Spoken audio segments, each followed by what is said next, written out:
E aí pessoal, aqui é o Figueira de Livros. Hoje eu estou com meu amigo aí, Gabriel, beleza? Especialista aí em distopia. Não. Os maiores especialistas do mundo atual em distopia. Brincadeira, eu convidei porque ele se interessa bastante em literatura, literatura jovem também, e ele fez uma pesquisa em torno da distopia, foi um pouco mais focado, né, nos Jogos Vorazes. A gente queria fazer um bate-papo assim, a respeito do tema mesmo, distopia. Tem poucos vídeos em torno disso no YouTube, e seria uma boa oportunidade, né, para explanar um pouco sobre o assunto e promover um debate. O que seria distopia? O que você percebe como distopia? Bem, acho que antes de falar de distopia, vamos falar um pouquinho de utopia, né? Eu estava falando também com a Daniela sobre a obra clássica de Thomas More, que se chama Utopia, que foi daí que surgiu esse termo, que não existia antes, né? Quer dizer um não lugar. Um lugar que não existiria, um lugar que seria ideal, considerado ideal pelo autor, claro, né? Porque cada um tem sua ideia de ideal. Daí que entra todos os conflitos, né? Aí cada um imagina do seu jeito e nunca vai chegar a uma sociedade que todo mundo vai considerar ideal. Quando eu fiz essa pesquisa, né, na monografia, e até tem um dos postfácios do livro, do 1984, que aliás eu indico muito essa edição do livro. São 3 postfácios, ou 4 agora. E que eles analisam, assim, é interessante porque um é de 1970 e outro vai assim, cada um mais recente que o outro. Então tem essa análise diferente de acordo com cada época. Né? Legal. Aí ele fala nesses postfácios, essa questão da distopia surgiu mais depois da Primeira Guerra Mundial, porque assim, antes tinha, e na Primeira e na Segunda Guerra também, porque antes as pessoas tinham muito uma visão idealizada de que a humanidade ia conseguir chegar num patamar de paz, democracia, e viram que com a guerra aquilo ali era mais uma ilusão. Né? Entendi. Então é interessante isso. É verdade, tem muito, até mesmo na arte, né? A arte ela sofreu toda uma transformação como um todo, depois da Primeira Guerra Mundial e depois da Segunda ainda mais, né? Surgiram muitas obras como do absurdo, começaram a surgir por conta disso, porque as pessoas não conseguiam compreender tudo que estava acontecendo, né? E acho que a literatura, ela tenta, no caso da literatura distópica, ela foi tentando também compreender o que está acontecendo com a natureza humana, né? O que leva ela a fazer certas coisas, né? Uma coisa que as pessoas pensam que distopia é como se fosse um futuro, uma coisa que vai acontecer no futuro, que vai ser ruim. Na verdade, a distopia é mais uma alegoria do que uma coisa do presente. Coisas que estão acontecendo naquele momento, só que eles colocam como se fosse uma outra sociedade, para a pessoa poder analisar melhor, né? Poder ver aquilo de uma outra forma, né? O Neuromancer, por exemplo, tem muita gente que fala assim, cara, o William Gibson, na década de 80, ele falou coisas que hoje em dia são coisas super atuais. Assim, claro que tem, acho que não é o objetivo principal, mas acaba tendo realmente uma coisa meio profética nisso, né? 1984 tinha um quê profético, mas ela é mais uma obra de alerta. Que é até interessante pela 1984, porque todo mundo quando leu na época pensou, tá falando do comunismo, falando de outra sociedade que é o nosso inimigo, mas não, também se referiu ao próprio governo inglês, o próprio governo ocidental. Que era bem totalitário, que depois teve obra como V de Vingança, que também foi falar sobre o totalitarismo inglês, né? Geralmente é um totalitarismo assim disfarçado, né? De democracia, né? É verdade. Mas às vezes pode ver em sociedades atuais mesmo, pode ver nos Estados Unidos, outras sociedades que seriam democráticas e tem medidas não democráticas. Com certeza.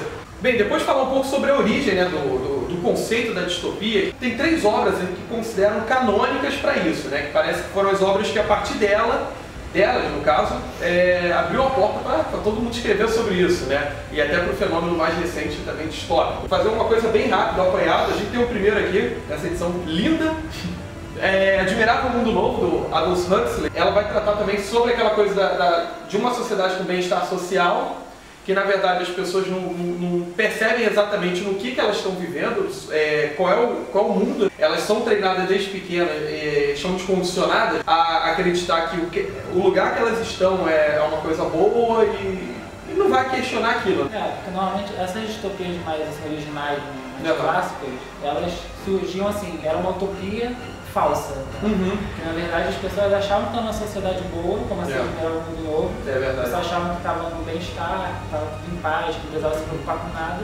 E depois iam descobrir que aquilo ali era só uma fachada. Que aquilo estava só protegendo uma situação que privilegiava o governo, privilegiava uma corporação, uma minoria. E que sempre vai aparecer alguém que vai descobrir aquilo, vai descobrir que existe um grupo de rebeldes, de selvagens, e aí a pessoa vai ver a verdade por trás daquilo, né? Que também teve o caso do 1984, que esse é uma vergonha, está até lacrado, eu não li ainda, que tem um pouco disso, né? Mas aí já tem aí uma questão mais repressora, porque já tem um Estado que ele está vigiando, né? Por um bem maior, sempre tem essa ideia de estar aí pelo bem maior, né? Acima de tudo, né?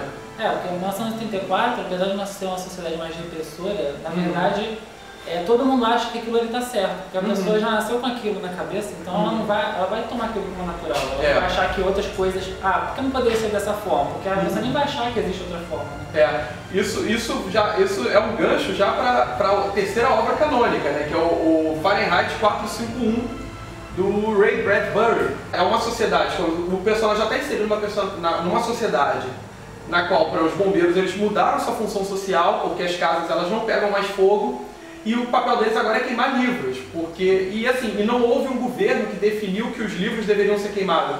E o mais interessante dessa obra é que, na verdade, a sociedade foi se desenvolvendo de tal maneira e que elas achavam isso. Ele brinca falando que assim, a minoria chegava e falava assim, uma minoria chegou e falou, esse livro a gente não concorda, queime. Eu não gosto daquele, queime. No final queima tudo. Entendeu? Porque a questão da utopia que a gente falou. Vai chegar um ponto que cada grupo tem uma visão. Então se for combater todas as visões que são contrárias a alguém tem, não vai sobrar nada. Né? É verdade. A gente está falando realmente bem rápido sobre cada um, para poder falar um pouco sobre tudo, né, na verdade. Assim. A Laranja Mecânica também é uma outra obra dessa, assim, que ela já é um pouco depois dessas obras, mas ela ainda entra no escopo clássico, né, da distopia, que tem também essa... Ele já vai mostrar um pouco de um grupo que, eles, na verdade, eles não percebem uma verdade, eles são transgressores daquela regra imposta, né, pela sociedade, né? É uma outra faceta, né, do... aí que vai mostrar a questão, tem muita discussão ética, né? Sim. Porque até que ponto você vai combater o crime se valendo de alguns recursos discutíveis.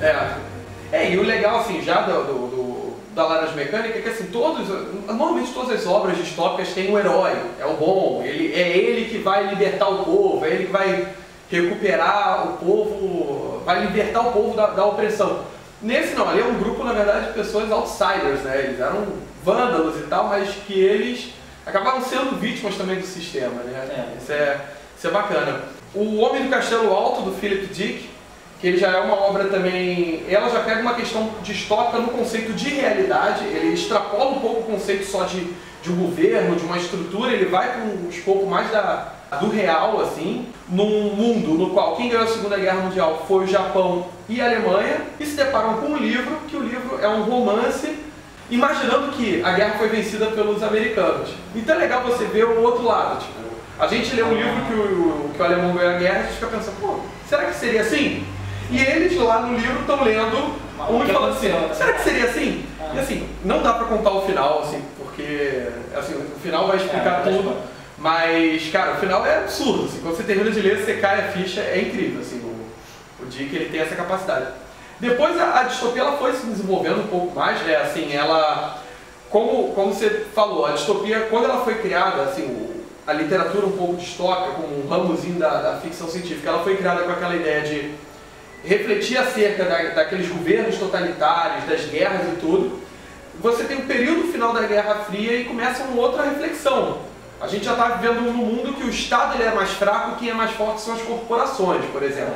E aí, no caso, a gente tem, como exemplo, o Neuromancer, do William Gibson, que ele vai inspirar uma obra que é o Matrix, por exemplo. E Matrix também tem um quê também distópico também, ele pega conceitos, né, não é? Ficção científica. O que você acha dessa característica? A gente percebe muito dessa característica dos romances novos, distópicos terem uma história de romance em cima, né? Tem uma história de dois jovens que se apaixonam e tudo mais. Você acha que, por exemplo, apenas a distopia se tornou uma desculpa para isso? Ou você acha válido porque se tornou mais acessível às pessoas e tal? Eu acho que tem os dois lados, né? Porque eu acho que em todo gênero, toda categoria tem porcaria também, né? Então, como começou a onda, principalmente com Jogos Vorazes, que estourou, né? Depois agora todos os editores querem lançar uma distopia, todos os autores querem lançar uma distopia, todos os editores lá fora cobram distopias novas. Então, como teve a onda dos vampiros, teve a onda de anjo, com certeza sim, muitos livros se aproveitam dessa questão distópica, inventam uma história que tem um romance lá e insere, tem que ter uma coisa distópica aqui para poder vender. É verdade. Entendeu? Mas, ao mesmo tempo, eu acho que é porque é uma outra realidade, né? Como é um livro voltado para o público jovem, também às vezes colocar características que vão atrair também esse público, né? Uma questão do romance. Mas o problema acho que não é nem ter um romance, o problema é se o romance vira o ponto central da narrativa, né? Quando você fica focando tanto naquilo e esquece que tem a sociedade, esquece que tem os problemas em volta, né? É verdade. Por esse motivo que eu gosto, eu acredito que você também concorda comigo, que eu gosto muito dos Jogos Vorazes, porque ele eu acredito que foi um romance que ele soube equilibrar bem essa questão, assim, tem a parte lá romântica, tem, mas tem uma coisa que a todo momento no livro se fala, né, não se esqueça o inimigo, né? Sim. Meio que ela, a personagem principal, a Katniss, ela lembra pra ela mesma que, olha, e pra gente que tá lendo, fala, olha só, tá, beleza, tem aquele amorzinho lá, tem o Peeta, tem o Gale, mas a gente não pode esquecer de Panem, né? Não pode esquecer do inimigo. Até porque você não corre o risco da distopia perder o principal, que é esse ponto de reflexão. Eu já fui em eventos literários que eu percebi assim, o pessoal ia conversar sobre um romance distópico e só queria falar sobre, fulaninho é tão fofo, eu queria que ele ficasse com fulano de tal. Eu falei, tá, mas isso não é o principal. Não é o principal, sabe? Não se esqueça do inimigo, né? E essa é a preocupação, mas realmente eu acredito que seja válido, né? Por exemplo, os Jogos Vorazes, que foi a análise que eu fiz do trabalho, eu acho que realmente é um bom exemplo de um livro que soube equilibrar. Assim, pode até ter momentos que você fala, acho que está muito meloso, descambou pro romance, mas ele sabe. São personagens assim, principalmente a Katniss, são personagens ambíguos. Personagens que tem aquilo, não é um personagem que é super bom, um personagem que é super mal, assim. Eles têm também os seus lados bons e maus respectivamente, né? O próprio presidente Snow, ele conversa com a Katniss ali e fala assim, o que você está vendo aí não é realidade, você está sendo enganada, né? Então tem, acho que essas ambiguidades, tem toda essa discussão, e a Katniss não é uma personagem também que fica caidinha, toda fresca, né? Assim, isso é legal, Isso acaba contribuindo. Mas acho que cada uma tem um ponto assim que ela trabalha melhor, assim, por exemplo, tem uma série que é do Feios, que fala sobre muita questão do culto da beleza. Scott Westfield, eu acho que é Westfield, Então assim, mesmo que não seja uma coisa aprofundada, eu acho que traz pro jovem também essa questão da discussão. Com essa distopia jovem, então, também é uma temática mais adulta que está sendo agora focada nos jovens, porque os protagonistas são jovens e tem muitos questionamentos jovens de romance, por exemplo, de provações, de testes, que tem a ver com muita questão das decisões que a gente tem que tomar, vestibular e outra questão de emprego, todas essas coisas. Bem, qual é a obra distópica assim, que você mais curte atualmente?